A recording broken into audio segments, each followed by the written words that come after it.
North Carolina, and we have a very special show lined up for you today. So don't touch that dial. We'll be right back.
Good morning. Welcome to another episode of Top of the Morning Show. We are here in beautiful Rodanthe, and we are here today with Carl Bornfriend and Joyce Bornfriend. so that you were actually born a friend. I'm afraid so. Yes. Well, that's really nice. That's wonderful. Thank you. Would you please tell us about the wonderful museum that you're associated with? And how many weeks do we have to talk about it? Basically, we have a facility in Frisco, which is down the island, and right past the lighthouse. We have collected, since I've been 9, and I'm a little older than 9 now, so we put together some material and wanted to share it. My wife and I are both former educators. She was superintendent and principal of schools, and I taught for 40 years. So we have a story to tell with regard to the Native American who has been around for many thousands of years. And of course we use items that we've amassed and put together to try and show people the old way and how things were. And it's a lot of fun. We get people in from all over the country. We have a powwow. This is our 11th one coming. You know what a powwow is? Yes, I do. Yes. Powwow is a gathering of different cultures. So we have that there, and people come in, and we hope that they leave having learned something. Okay, Sam, why don't you say what? Now this is very interesting and beautiful. Could you tell us a little bit about what you've brought with you today? This is a dream catcher. Many people are familiar with this because it's often seen across Native cultures. And one of the purposes of the museum is to support Native craftspeople. So in our gift shop, we carry crafts that are made by Native Americans. The dream catcher has probably easy to figure out what it means, but you see this one is made like a spider web. And you hang the dream catcher in a room where you sleep. And the concept is based on the bad dreams being caught in the web. The good dreams come through, and when the sunlight comes or the light touches it in the morning, the bad dreams all melt away. And you've had only the good ones. It's amazing how many people come in to get the dream catcher and tell us it works. It's particularly wonderful for children, but we have some lovely stories about it working for adults as well. That's a great story, and it's so beautiful. It is. This one is done by a Cherokee. Uniquely enough, he is one of the few people we've come across that'll make it look precisely as a spider web looks. So most people gather it, and it has curved lines in it. This one is straight, just like the spider. And each one you would find has something unique and special related to the artist who made it. This one, of course, has a crystal in the middle, and you'll notice it has beautiful feathers hanging with it. There are double dream catchers that would be this same two of these put together in a hoop. So they're all varieties and kinds. Well, it is very beautiful. Just this past weekend, I had one of the most wonderful experiences of my life. My wonderful son and his beautiful bride were married right here on the beach in Rodanthe, and they had a Native American style wedding, and it was very, very unique. I'm sure it was a delight for the people who were present to see that merging of cultures too. You might be surprised how often that happens here in the Outer Banks. We get a lot of requests through the museum for people who are going to be married here while they're on the Outer Banks, who either want an item for part of the ceremony or who want information. And for 3 of the powwows that we've had Native American weddings, not actually during the powwow ceremony, but during that weekend. So it's a special place. Carl can give you some insight on some of the meaning of the ceremonies as well, the variety. Yes, I could, but I won't. My son and daughter-in-law were married by Chief Louis Chavis from South Carolina, and they are with the Beaver Indian Creek Indians. That's splendid. You shared that with me before when we first met, and of course, that's as good a way to get consecrated as you can get. So you'll have a blessed marriage and lots of happiness. Started out in the right spot with the right people. It was very spiritual. Being married here on Hatteras Island is a very significant experience because Native Americans have lived here for thousands of years, 300 BC. We check our sites and we find that they've been here a long time. So that the spirituality of having all of that, past emanates and people can feel that. And so the concept of marriage here is even greater if you're the least bit sensitive. We get people who actually cry coming out of the circle having danced in the valley. They say they never felt anything like this in the whole entire country. So what we want to do is tell people that there is more to it than just the laws. It's a lot more feeling involved in spirituality. It's more than what you just see. More than what you see, but you certainly do feel it, yes. And I believe my son has informed me that it's only been recently that the chiefs of the tribes have had the authority to actually perform the marriage ceremony. Is that correct? That's a splendid result of having fought for a long time. Our bureaucrats have other ways to think about things, but we've had people married here that do it traditionally and then did it traditionally and then go to the JP to get the papers they need. Now that's no longer necessary, and especially, the state of South Carolina? Yes, I'm sure that it'll get known far and wide, but we don't. Do we know about that yet? I don't think so. No. No, we haven't heard. Well, we thank you, and we will be back in just a moment. Like the World's Strongest Men contest, big boys. And I thought with my fat stomach hanging out and these guys, we were crowding the ramp because one of them said, "May we stand here?" I said, "Yeah, sure." And then one said, "The ley lines go through here." Now, I didn't know what he meant. Ley lines. L-E-I, flowers? No. L-A-Y, flat? No. I didn't know what I said, "The ley lines?" He said, "Yeah." I said, didn't act too ignorant. I taught dowsing.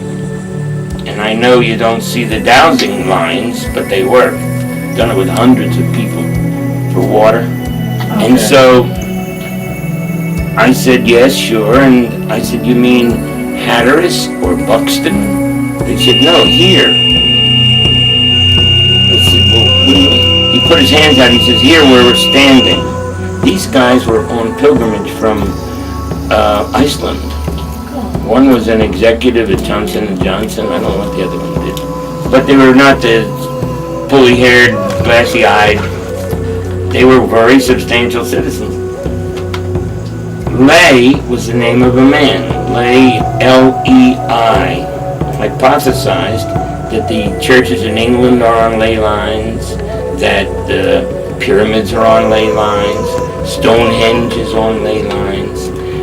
In Peru, there's a place called Nazca, where the natives took the top layer of stone and moved it like this. They created straight lines that went for miles down a valley and up a mountain like this. And then they made zoomorphic figures like butterflies and spiders and people that were 400, 500, whatever the size was, that you could only see from up above, just a couple thousand years ago. And so Ley hypothesized that all of this is based on the fact that there are people who can feel the magnetic lines or the force lines in the earth. These guys from Iceland, wherever, came here to re themselves, to reestablish themselves. So over the years, we get people in the museum who come back to us. We had the gift shop in the back. They walk back, they say, boy, my jaw is quaking, or I'm sweating, or something, my legs are shaking. I said, well, really, where? And it's always the same location.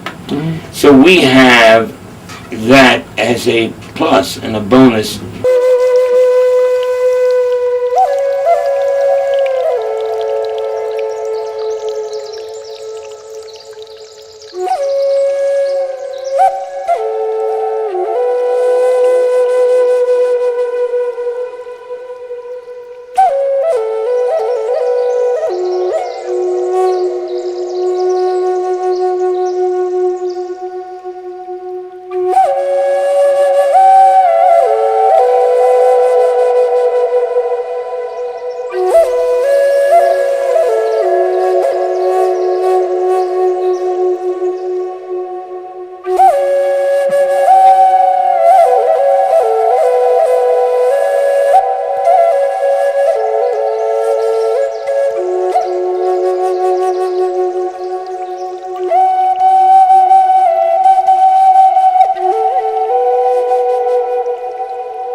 The other thing I wanted to share with you was this has been native land for a very long time, and people feel the vibes from the having gone through that spirituality all those hundreds and hundreds of years are sites around here, and we have sites that we've analyzed. There's a shell mound, for instance, that is about 5 to 6 feet high.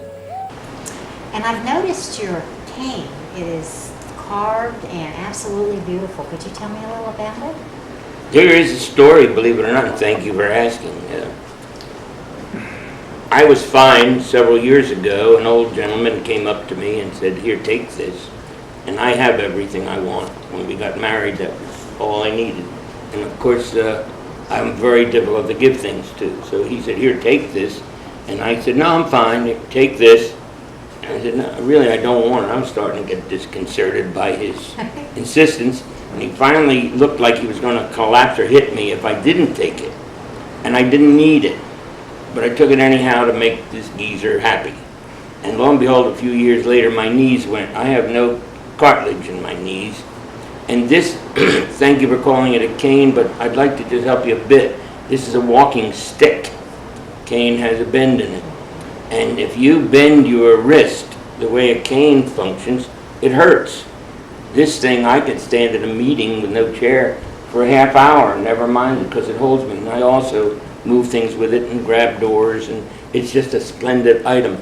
This particular thing, I was in Home Depot, and a man yelled across the aisle, 20-foot aisle, is that a creek walker?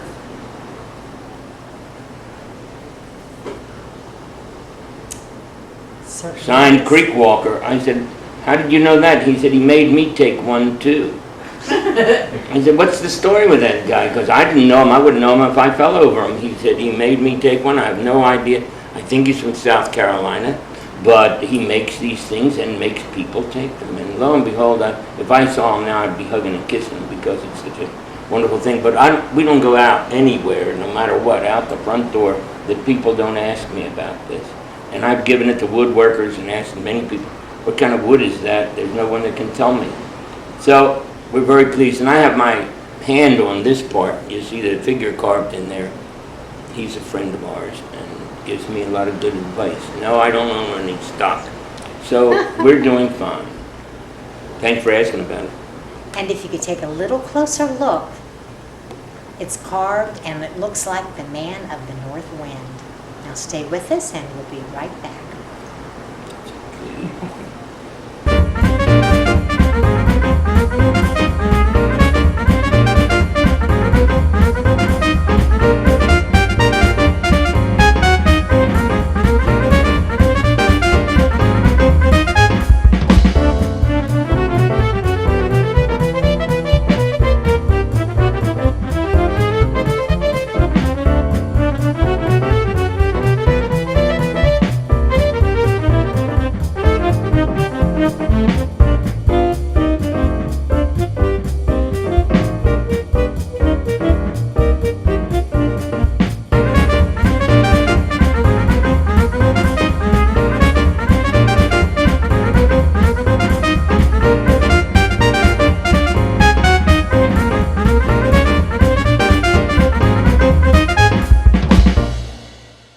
Welcome back. We're here in beautiful Rodanthe, and we are interviewing Carl and Joyce.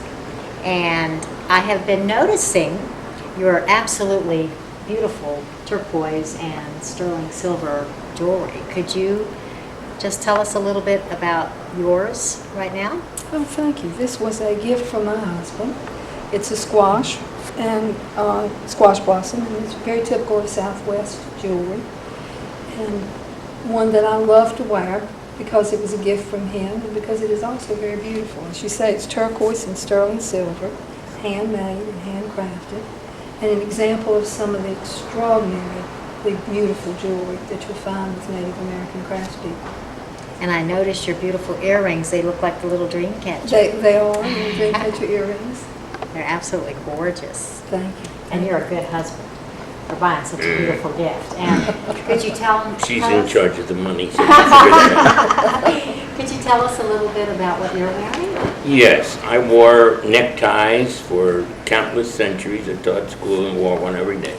And decided that moving down here, I wanted to change my habits. So this is called a bolo, and we have hanging on the wall many different kinds of beaded bolos and shark's teeth and shells, all kinds of effects. This particular one is a Navajo piece made by a silversmith using all these individual stones. And of course, turquoise, wanted to mention that, and you're wearing this beautiful turquoise dress, is symbolic of Sacred Father Sky.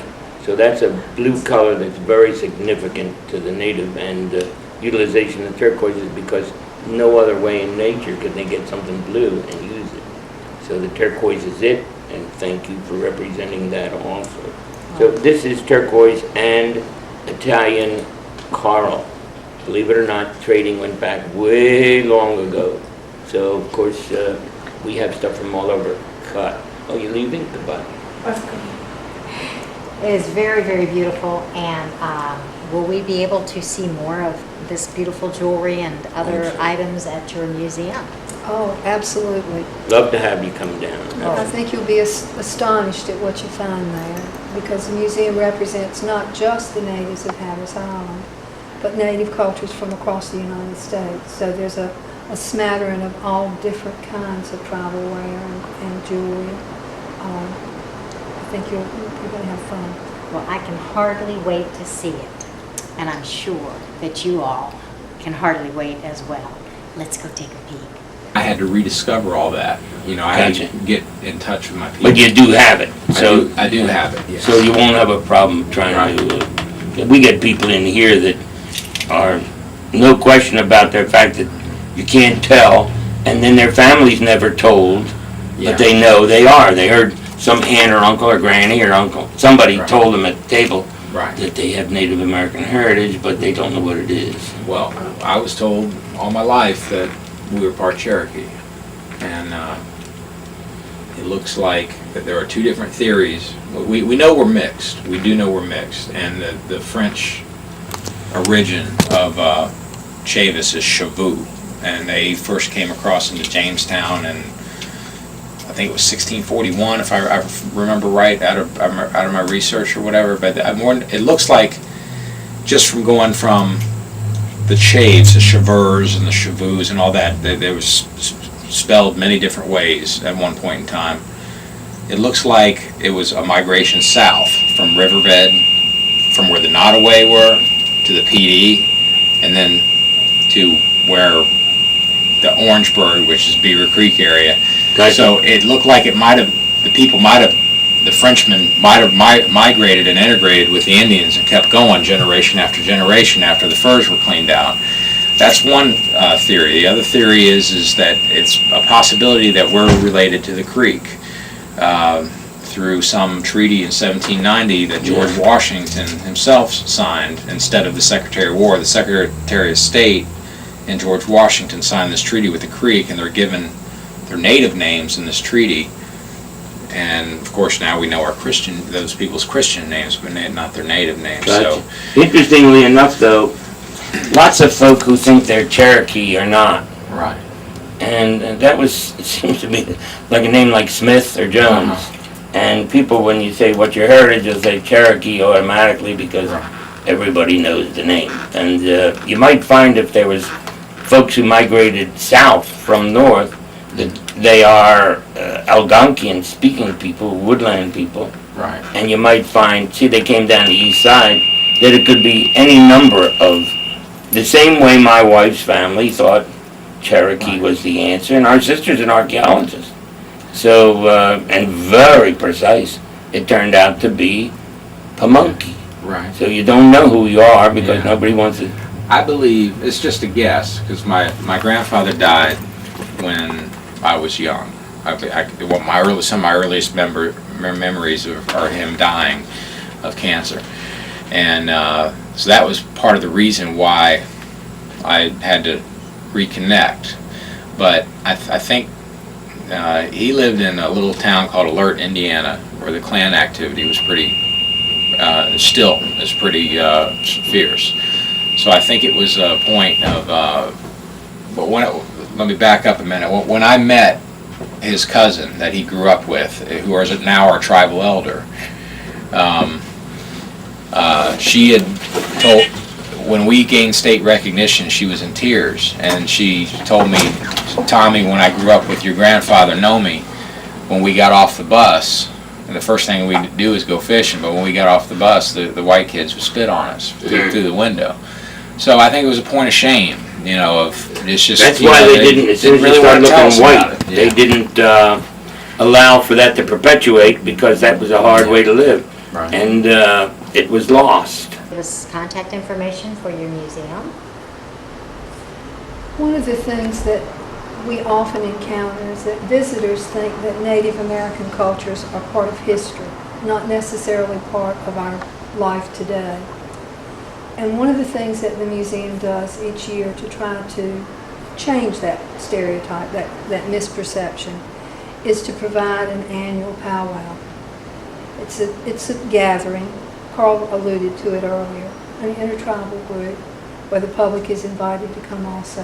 And we call it Journey Home because for some natives who are coming here, they are actually journeying home. This is their homeland for them.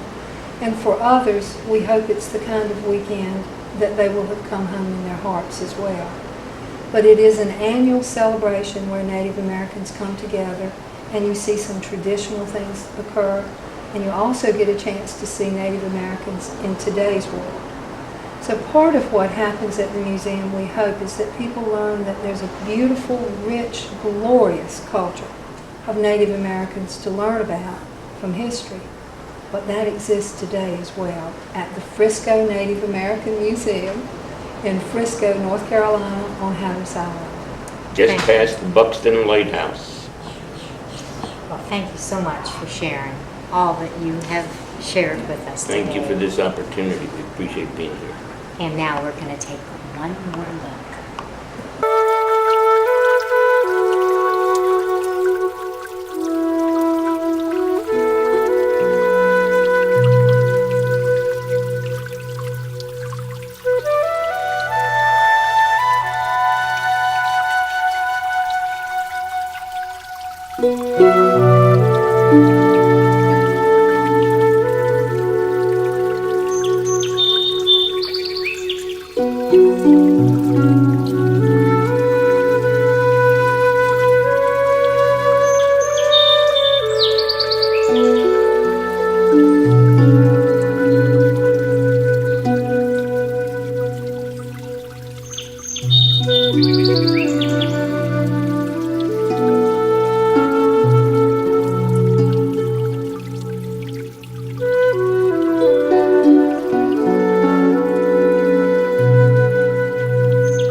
That was so fantastic.